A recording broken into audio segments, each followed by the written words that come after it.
Joseph Colombo, born on June 16, 1923, in Brooklyn, New York, was a prominent figure in the Italian-American mafia.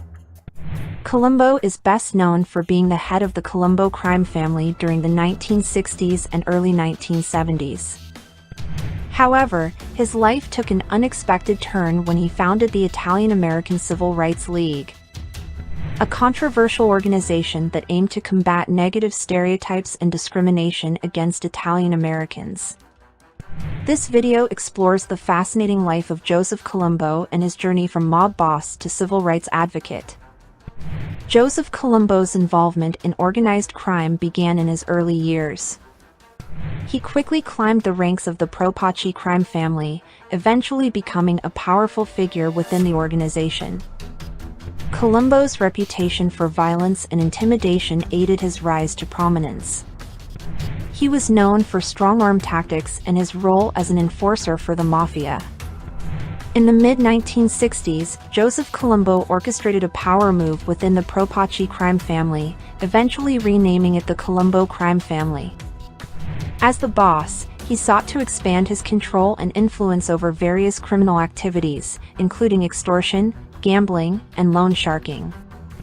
Colombo's leadership style emphasized a tight-knit organization that prioritized loyalty and obedience. In 1970, Colombo launched the Italian-American Civil Rights League. The organization aimed to combat negative stereotypes commonly associated with Italian Americans and address issues such as discrimination and media portrayals. The League gained significant attention, with Colombo using his newfound public platform to advocate for the rights and dignity of Italian Americans. Tragically, Joseph Colombo's advocacy for civil rights was cut short. In 1971, he was shot and severely wounded during a rally held by the Italian-American Civil Rights League. The shooter, Jerome Johnson, was a man with a history of mental illness and had no connection to organized crime. Despite surviving the attack, Colombo was left paralyzed and unable to continue his active involvement in the League.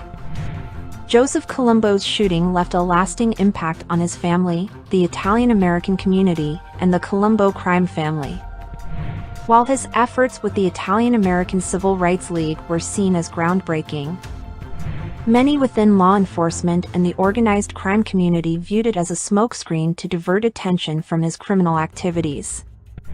Despite the controversy, Colombo's advocacy work inspired future generations of Italian Americans to fight against discrimination and stereotypes. Today, the legacy of Joseph Colombo is a complex one, highlighting the blurred lines between organized crime and social activism. Joseph Colombo's life was marked by a remarkable transformation from a powerful mob boss to an advocate for the rights of Italian Americans. While his criminal activities and involvement in the mafia cannot be overlooked, his bold step in founding the Italian-American Civil Rights League showed a different side to his character. The shooting at the League's rally cut short his efforts and left a void in both the organized crime and civil rights spheres.